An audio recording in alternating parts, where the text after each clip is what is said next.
I used to walk the fields after the sun went down. Everything seems quieter at night. Even the wind sounds different, almost like it whispers secrets that only it knows. Since she left, silence has become both a friend and a curse. The house feels enormous and empty. Sometimes as I walk across the field, I look back and see the house like a giant shadow, desolate, with no living soul in it but mine.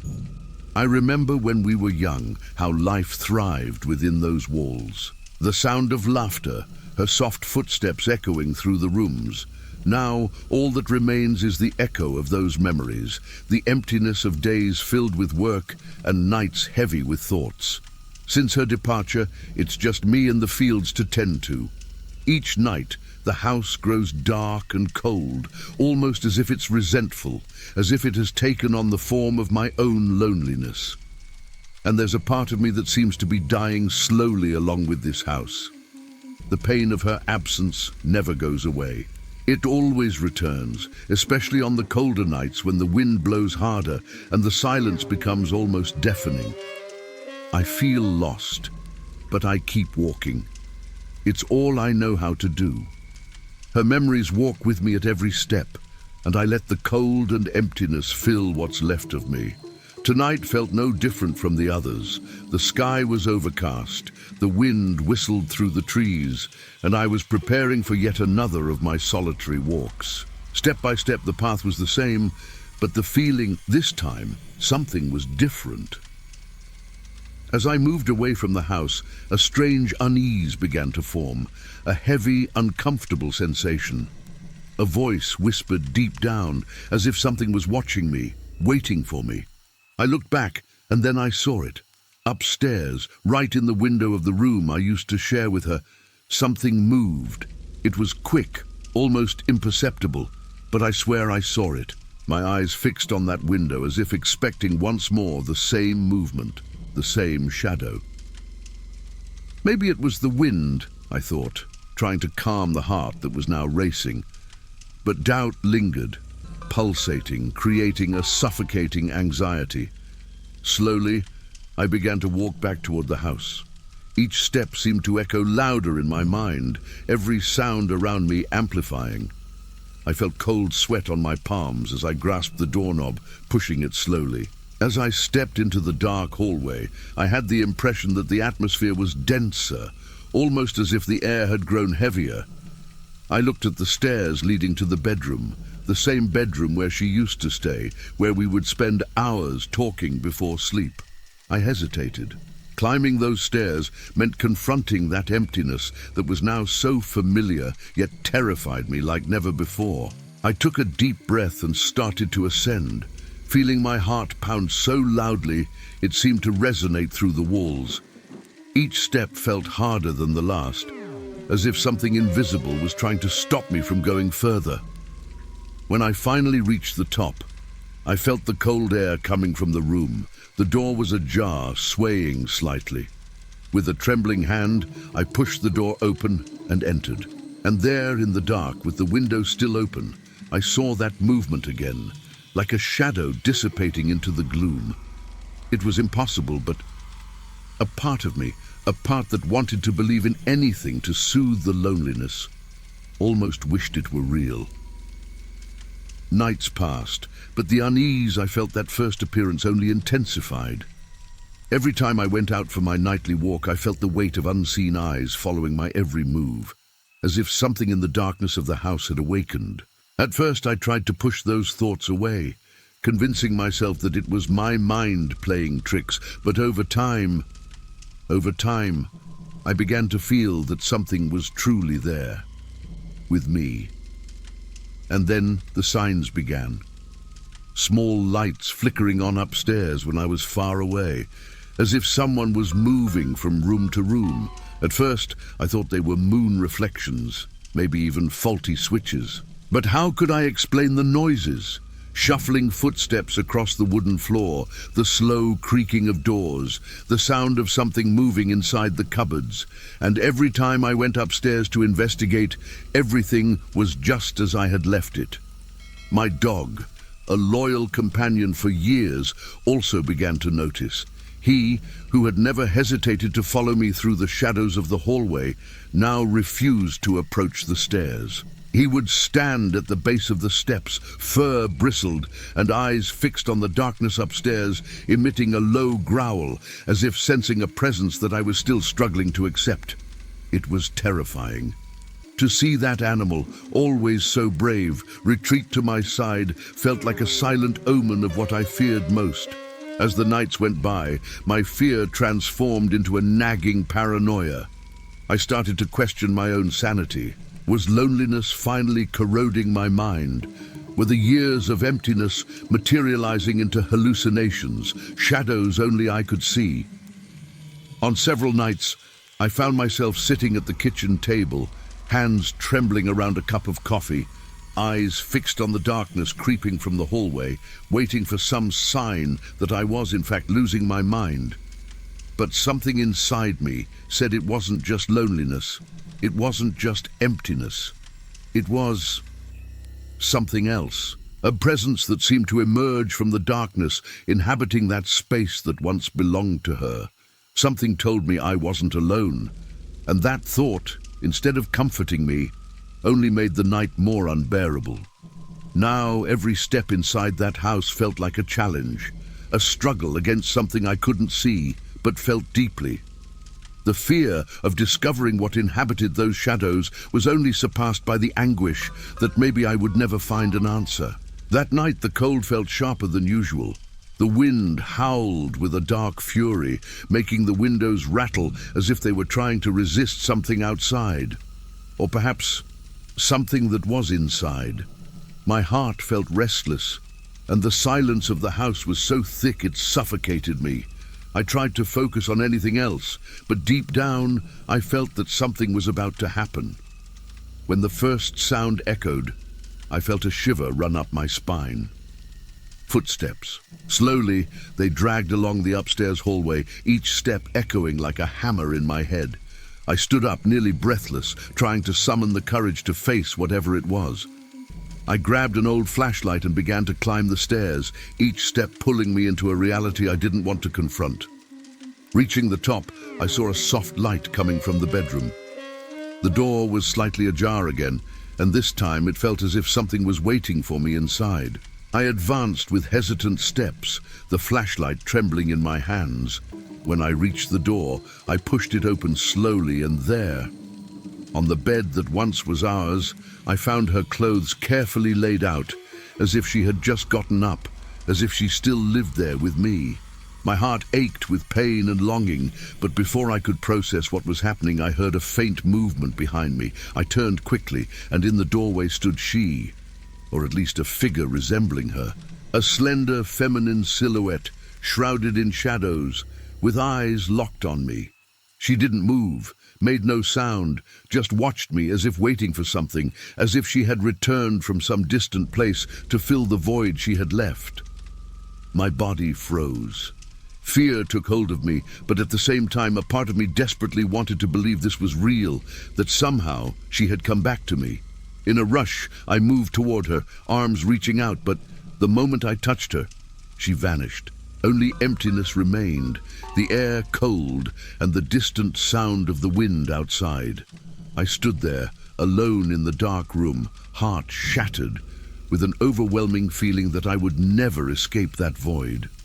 Something inside whispered that she truly was there, watching, hidden within the shadows of that house, and no matter how hard I tried to run, I would never be able to break free from her presence.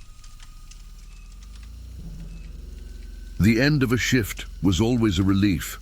After hours of hauling boxes, stacking trays, and serving people who didn't even look at me, all I wanted was to sit down, eat something, and feel, if only for a moment, like the day was finally over. That night my feet were aching, my mind drained, but hunger was stronger than exhaustion.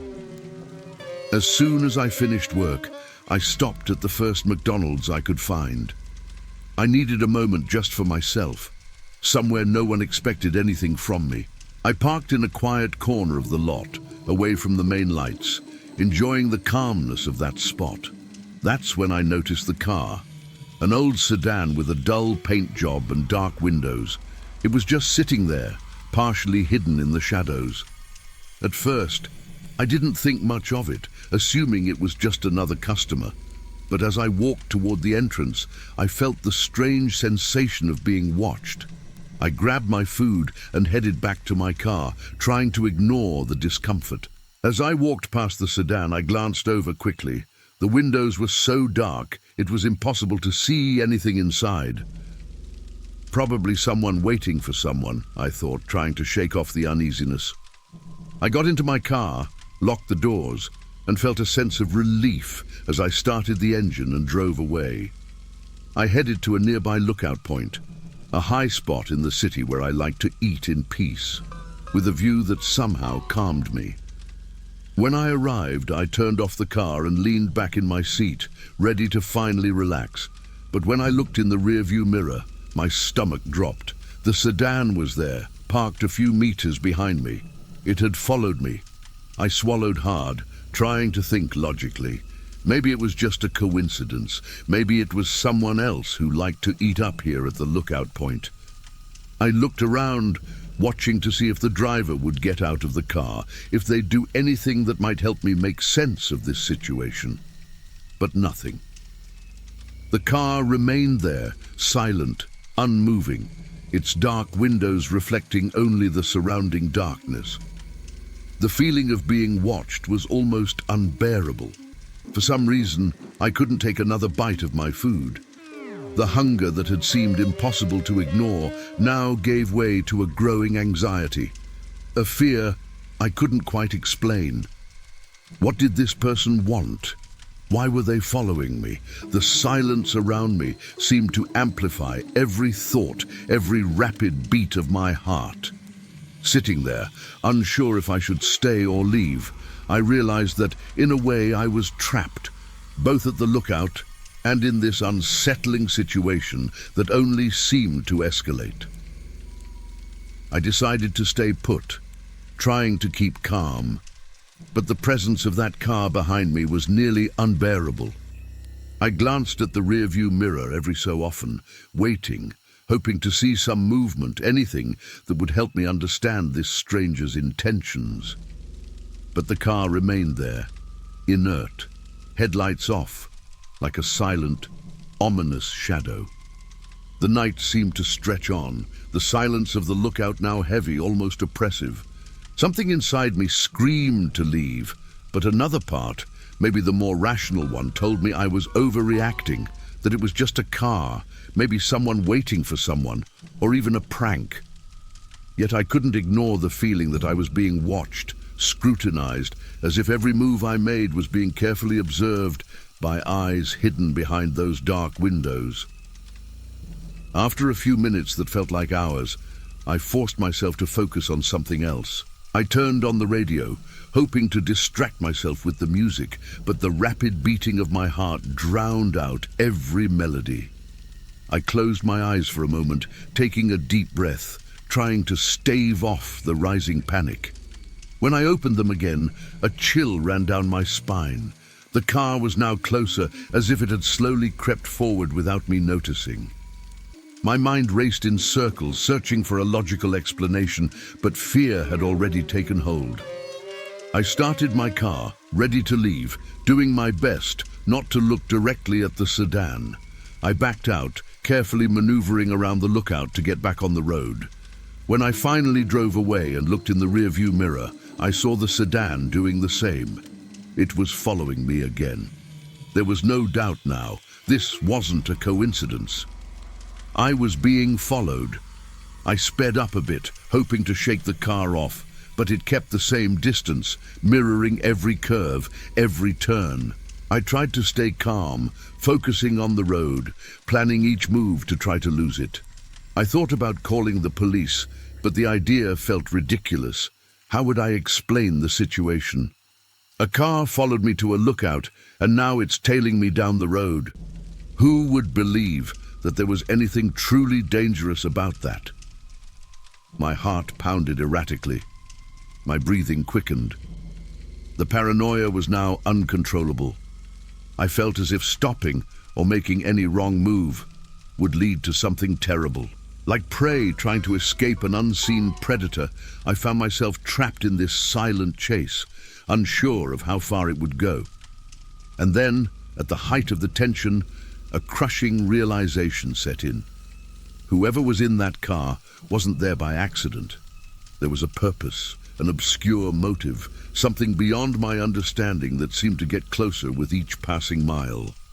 Fear was consuming me when an idea hit. I called a friend. If someone else was with me, maybe the situation wouldn't seem so surreal. Maybe I'd even feel safe. I parked on a busy street and sent a quick, almost desperate message. "Hey, can you come here? I need help."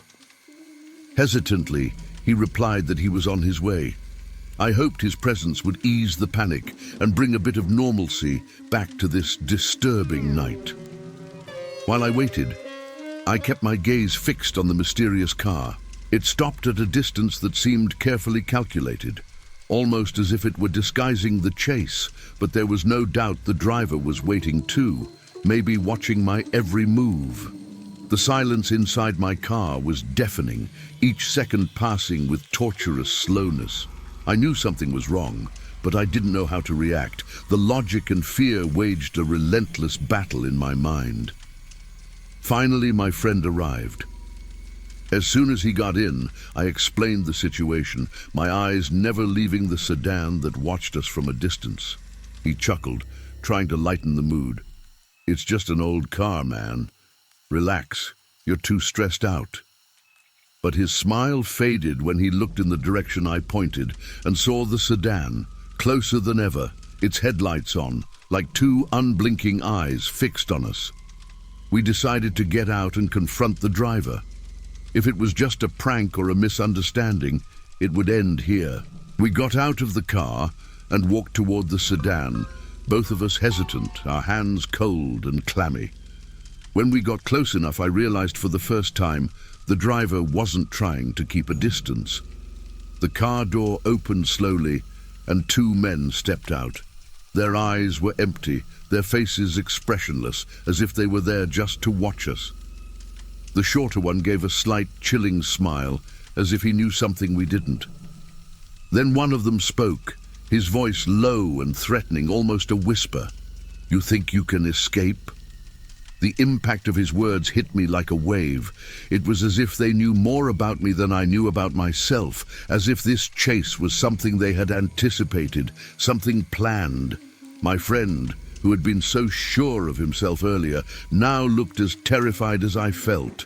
Without exchanging a word, we knew it was time to get out of there. We ran back to the car, and without thinking, I started the engine and sped off. My friend glanced in the rearview mirror, muttering, his voice shaking, "They're coming." The sedan followed us, relentless, keeping a distance that left no room for error.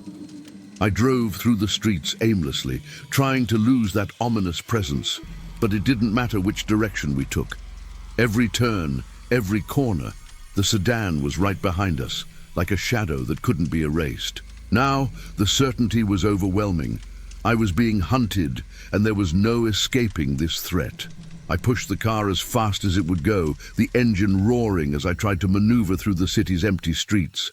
The sedan was always there, a constant presence, inching closer, almost bumper to bumper.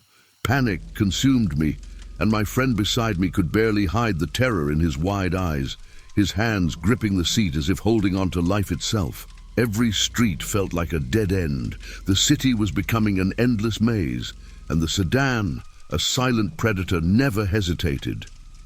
No matter how fast I tried to go, to swerve, to lose it, it was there, taking every corner with ruthless precision, as if it knew my every move. "What do they want?" my friend whispered, his voice barely audible. But there was no answer. It was a question thrown into the void, a place where even fear couldn't make sense of anything. All I knew was that somehow they were after us, after me, and now my friend was caught in this endless chase too. We kept driving until the city lights started to fade, until we were enveloped by the shadowy emptiness of deserted roads.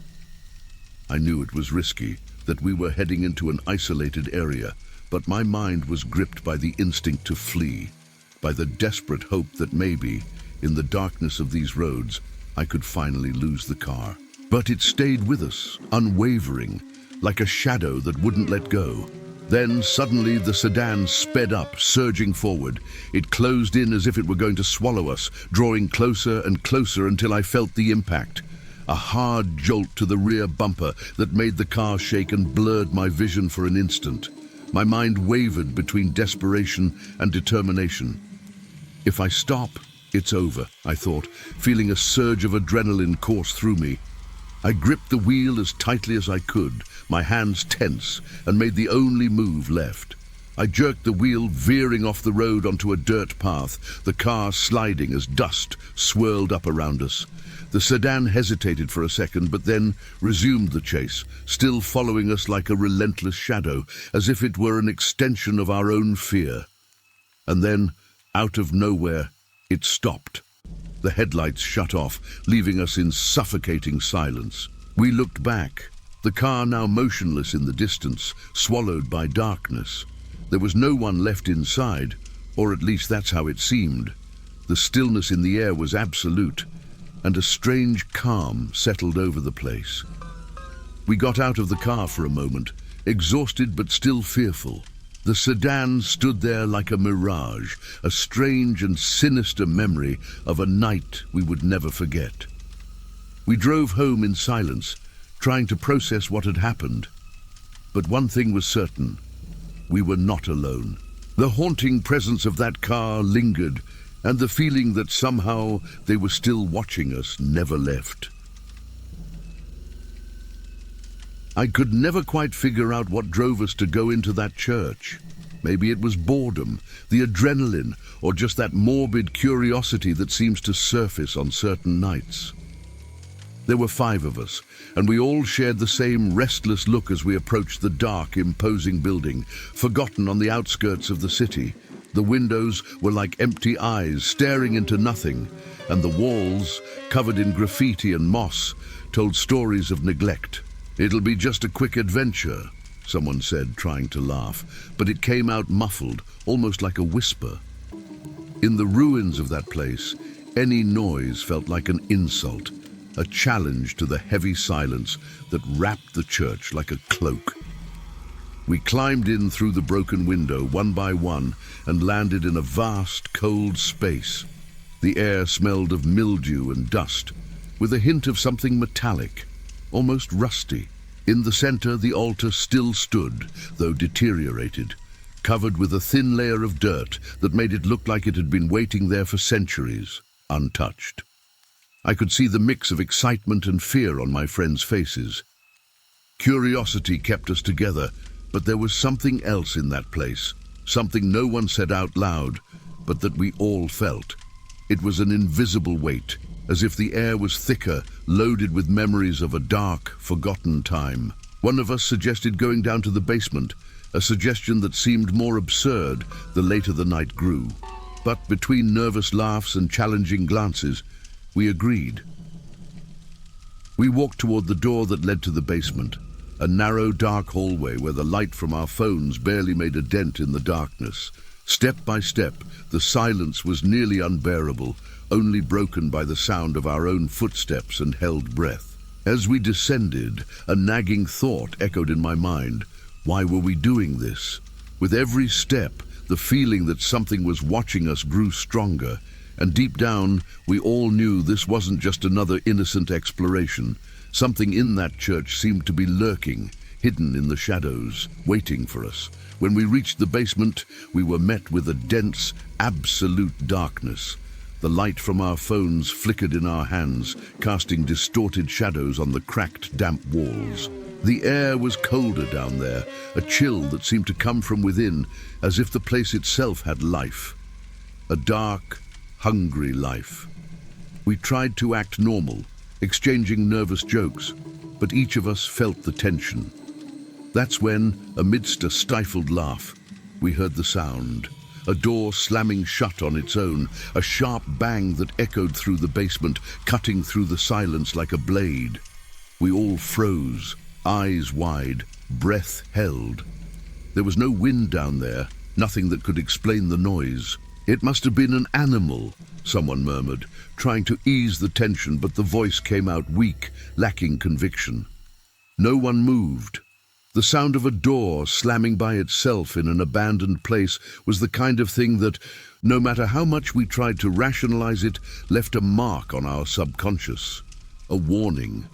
Some of the group seemed ready to turn back, but the bravest, or perhaps the most reckless, decided to push on. Something inside us wanted to understand what was happening, to face that fear, as if doing so would prove something to us.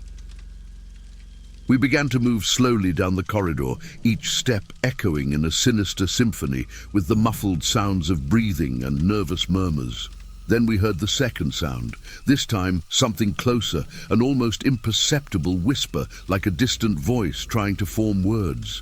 Each of us heard something different, but we all felt the same chill run down our spines. It was as if the basement itself was whispering to us, calling us deeper into the darkness, and even though logic screamed for us to leave, something pulled us forward, an irresistible, strange force guiding us through the shadows. Gradually, fear began to shift into something deeper, an uncomfortable certainty that we weren't alone. Each of us felt it in our own way, but no one had the courage to speak out loud what was running through our minds. We were mere intruders in that place, visitors in a territory that didn't belong to us, and as we continued, we knew we were crossing an invisible line, stepping into something we might never be able to understand. The hallway seemed to narrow with every step. Our flashlights flickered, casting weak beams of light that danced on the stained and cracked stone walls. The metallic scent in the air grew stronger, and at the end of the hall, we spotted a half-open door. It seemed to call us, almost begging us to enter. I took a deep breath and, along with the others, pushed the door open. What we found inside was worse than anything we could have imagined. In the center of the room stood an improvised altar with extinguished candles scattered around, some partially melted as if they had been left there ages ago. The walls were stained with reddish marks, spread out as though someone had smeared their dirty hands in a chaotic and disturbing pattern. That color, that dark red hue, made me think the worst. The air was heavy, thick with a foul, repulsive odor that seemed to seep into our lungs. In the corner of the altar, almost hidden in the shadows, a cracked mirror rested against the wall.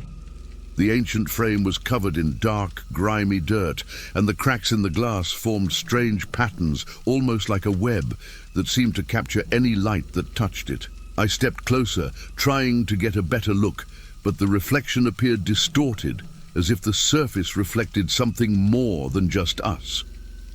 For a moment I had the impression of seeing a shadow move in the mirror, something that didn't match any of us.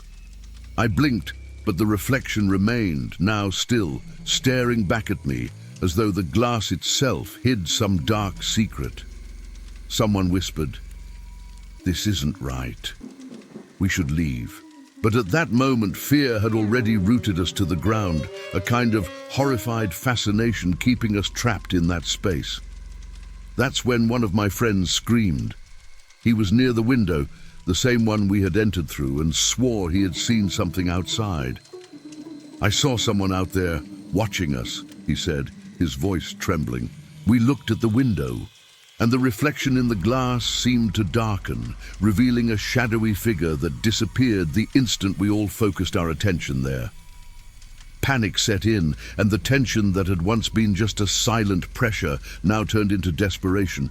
It felt as though the place itself was trapping us, as if something in the shadows was feeding off our fear, keeping us there for its own pleasure. We all felt, in that instant, that we needed to leave. But the fear of moving, the fear of turning our backs on that invisible presence, was nearly paralyzing. Finally, amidst hurried whispers and anxious glances, we decided it was time to go. One by one, we stepped away from the room, our eyes constantly fixed on the door, as if we feared that something or someone would follow us out of that cursed place. The years have passed since that night, but even now, when I close my eyes, I can still feel the weight of that church, the metallic scent still lingering in the air, the sound of the door slamming on its own. The experience left scars that time has not been able to erase. Each of us dealt with it in a different way. Some chose to forget, convincing themselves it was all just a big joke, a collective hallucination. But me, I know what I saw. I still remember the cracked mirror, that shadow staring back at me from the other side, something that didn't reflect any of us. There was something in those eyes, a presence, an intention that still sends chills down my spine. Many times, I wonder if somehow something from that church stayed with me, a shadow that never fully left. Sometimes, on silent nights, I feel like I'm still being watched, as if that presence from the church followed me, lingering, a living, persistent memory. I can't go into churches or abandoned places anymore. Just the thought of it brings an inexplicable discomfort, a feeling that at any moment I might find myself face to face with whatever we left behind that night. I keep wondering if that mirror is still there amidst the dust and darkness, holding the secrets we should never have uncovered. And what bothers me most, what really haunts me, is that I'll never know for sure what I saw. That figure, that gaze, whether it was real or just a distorted reflection of our collective fear. But one thing I know for sure, that place had a life, a kind of life that shouldn't exist. And even now, as an adult, every time I pass near that area, I feel a shiver run down my spine, as if something is calling me back, as if those shadows are still waiting for me, ready to take me in one last time.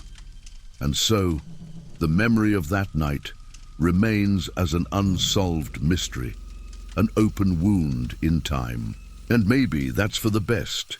Maybe some things should remain forgotten, hidden in the shadows, where not even the brightest light can reach.